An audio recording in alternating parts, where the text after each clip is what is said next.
Greetings and welcome to another round of Rendezvous with Writers from Nyogi Books. I am Jaya Sengupta, editor of the book Chai, An Experience of Indian Tea. I have with me Rekha Sareen and Rajan Kapoor and delighted to be moderating this show today. They are two amazing storytellers, one using her pen and the other his camera, weaving the magic of a bestseller that Chai is today. In fact, Chai went on to win the prestigious Gourmand Award in the world's best tea book category, which was won by India for the first time since it was created in 2008. How amazing is that? A warm welcome to both of you. And since we are here today to commemorate the International Tea Day, my first question is to you, Rekhaji. Rekhaji, why does tea merit such an importance? And what is the special significance of 21st May? Thank you, Jaya. Tea is truly international. From the time of its discovery in the 3rd century BC in China, tea moved to Russia, to Japan, to the Dutch East Indies, from there to Europe, to the United Kingdom, to USA, practically all over the world. And this happened through trade activity, first through land caravans and then through the seafaring route. And wherever it went, each country gave its own interpretation to tea by manner of production, preparation and service. Beautiful art forms developed, beautiful porcelain developed. For example, we have the exquisite porcelain from the Ming and Sung dynasty, China, elegant ceramic tea bowls from Japan, delicate porcelain from Dresden, Germany, Sèvres, France, Holohaza in Hungary. The list is endless. So tea is truly international, spells international history and culture. And even today, tea is a very strong component of the global tea trade economy.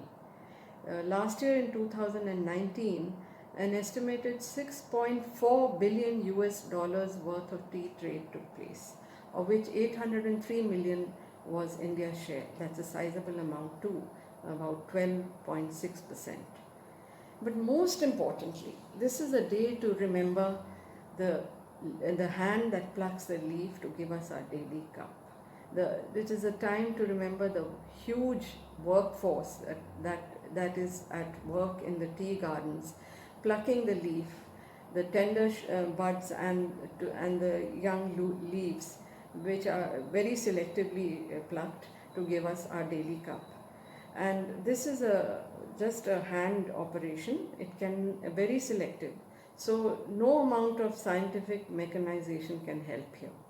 So we really owe a lot to the workforce. They work through rain and shine, through all kinds of weather conditions in the time of season, and we take our tea for granted. Now is the day to remember them in particular. And May 21st is really a very good date because this is when tea plucking is at its peak and the gardens are into their second flush.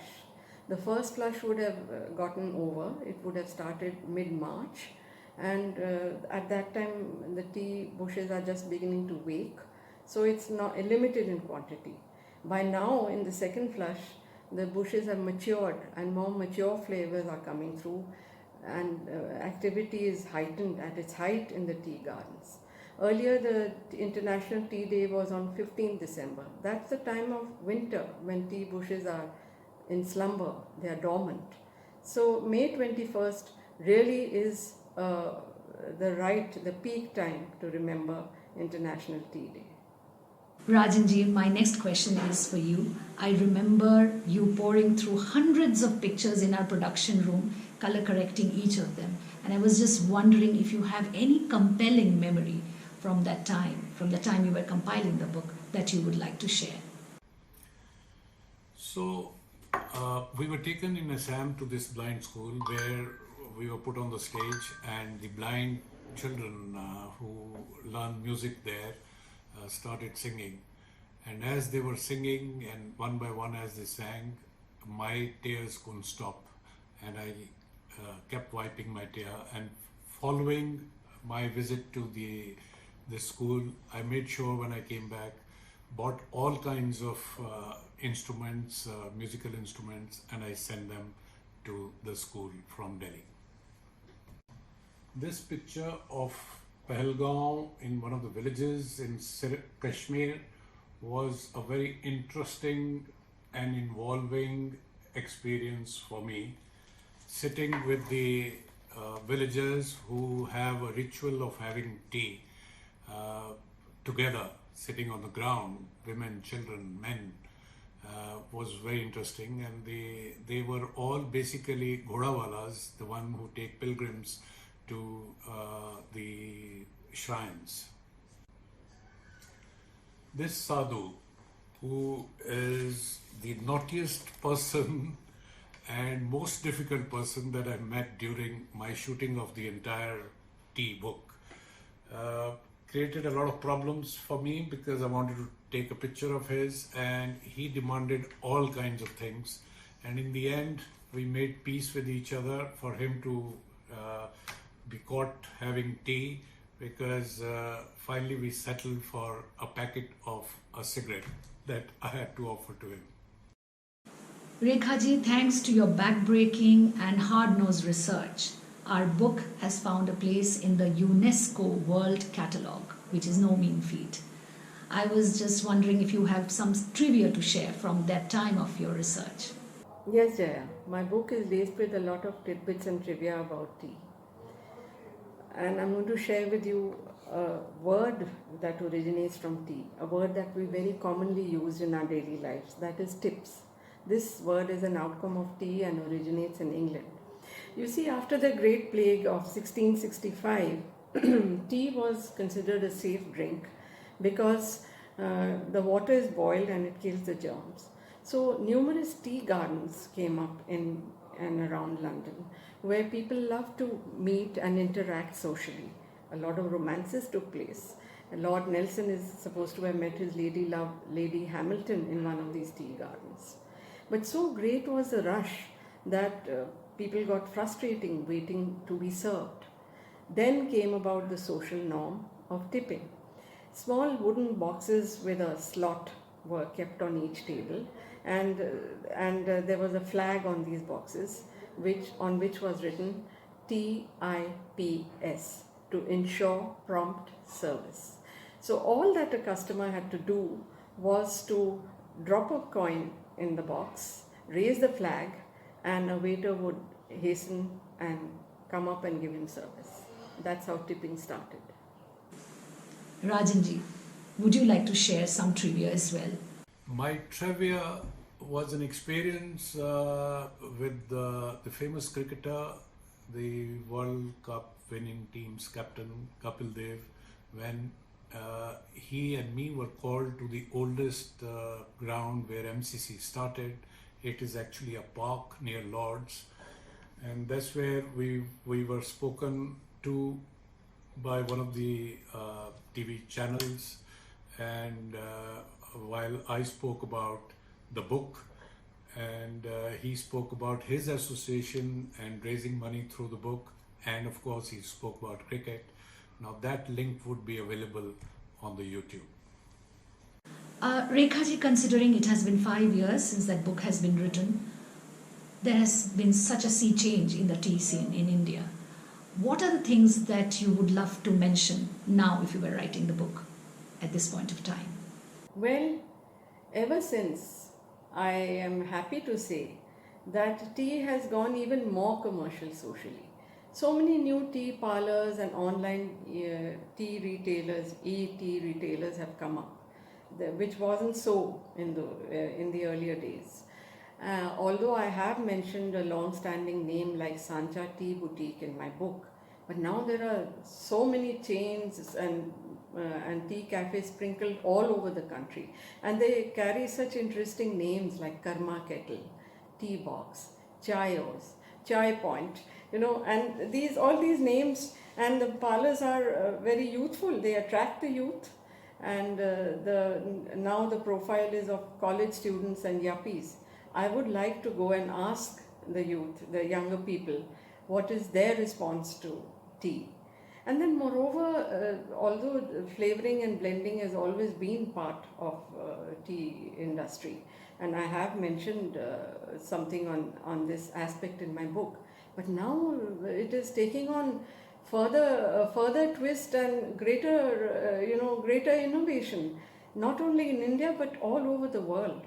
I happened to be in Hamburg and walked into Mesmer Tea Lounge, and now Mesmer is a very old historic company in Germany, and was surprised to come across strawberry flavored tea, strawberry cheesecake flavored tea, sorry, apple strudel flavored tea.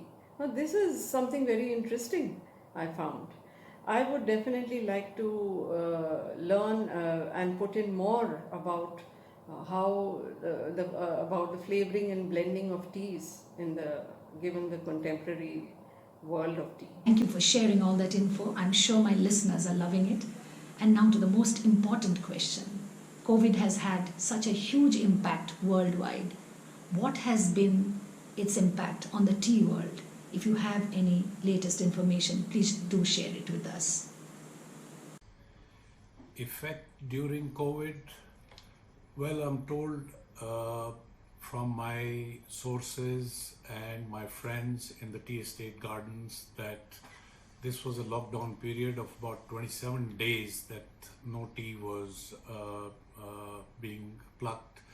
So the bushes had grown high, not in reach, so they were all chopped down after the season started.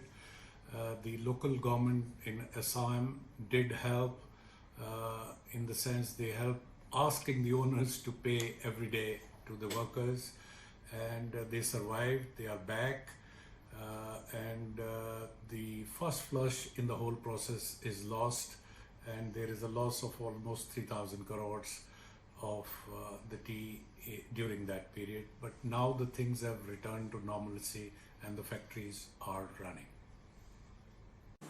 That is really heartrending, and I'm sure it'll take a long time for everything to recover.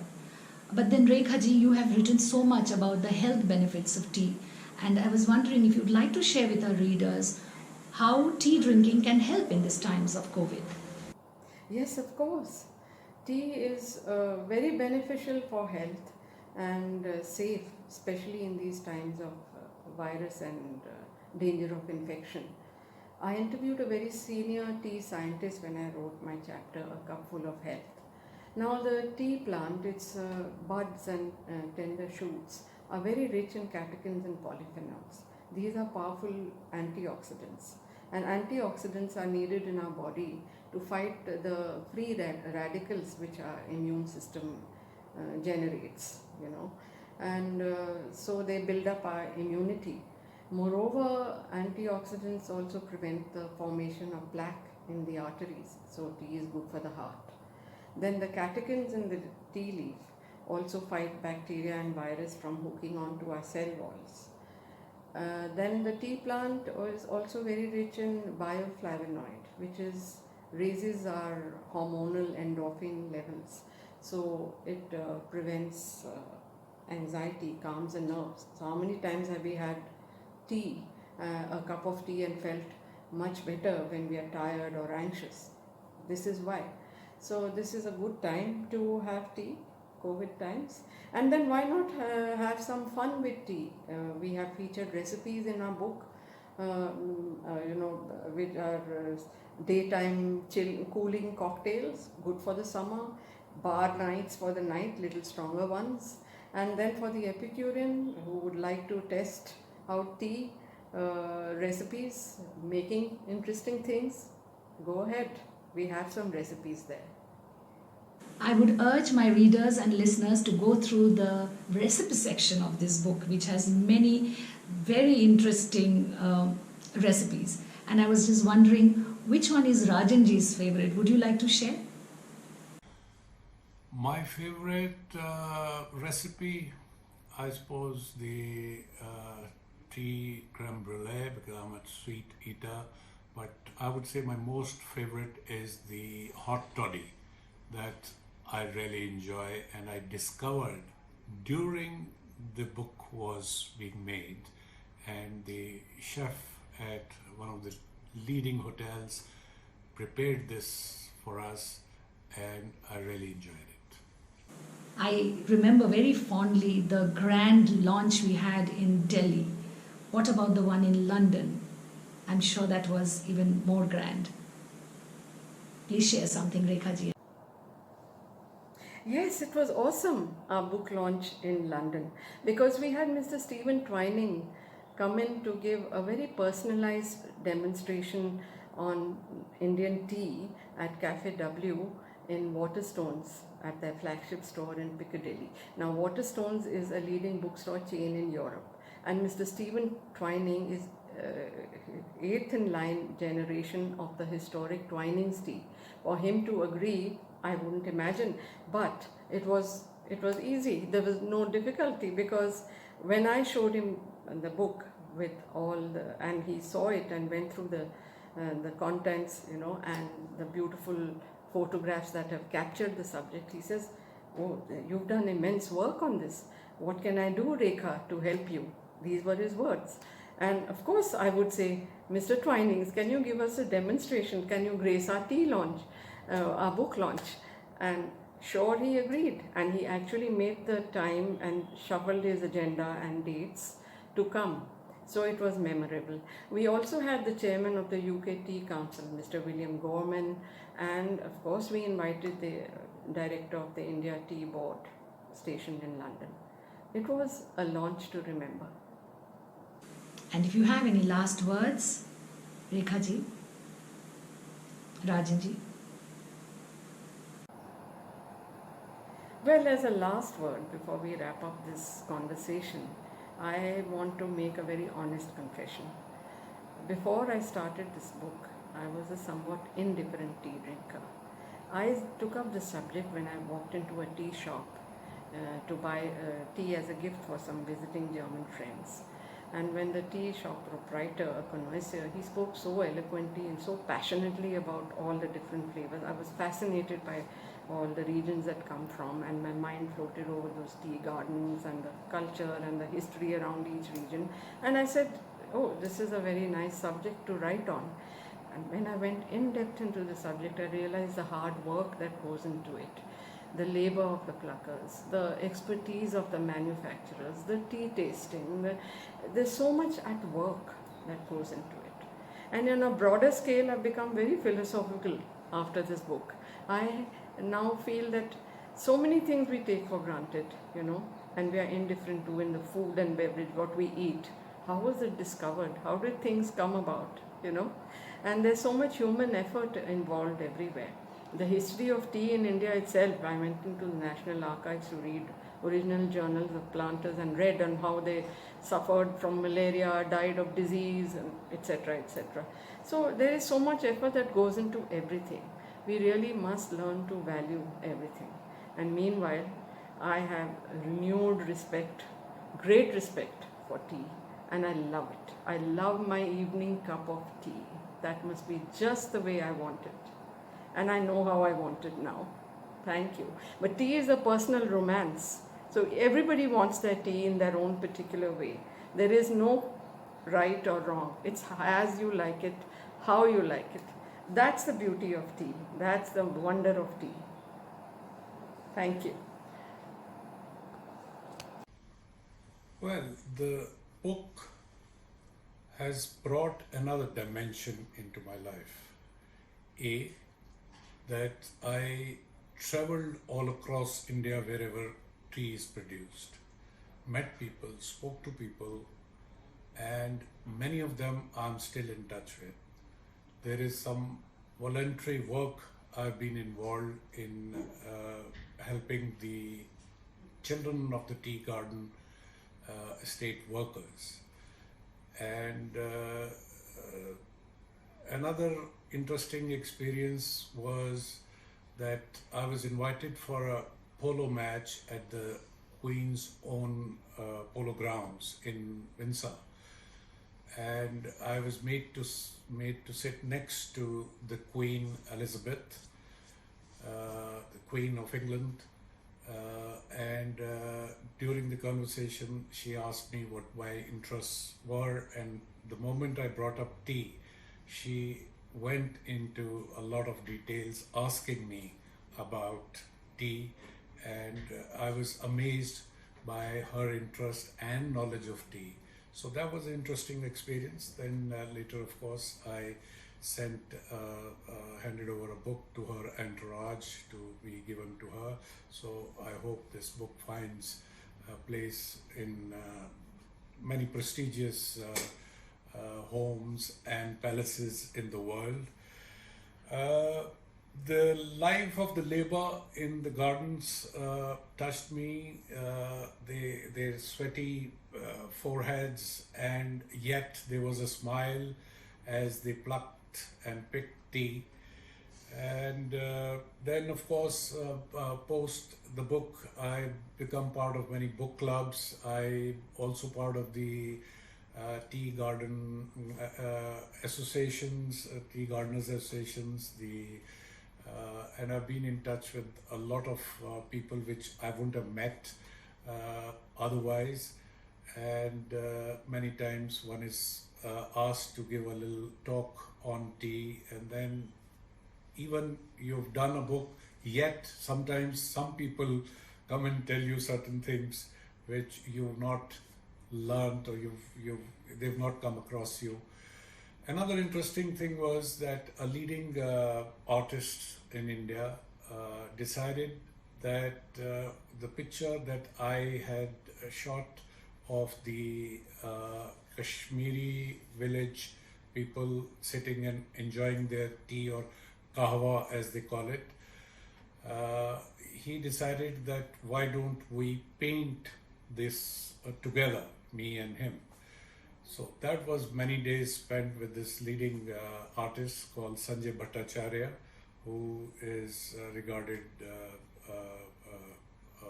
a very high caliber artist in India. So we did that painting, and that came out very well, and then it was auctioned.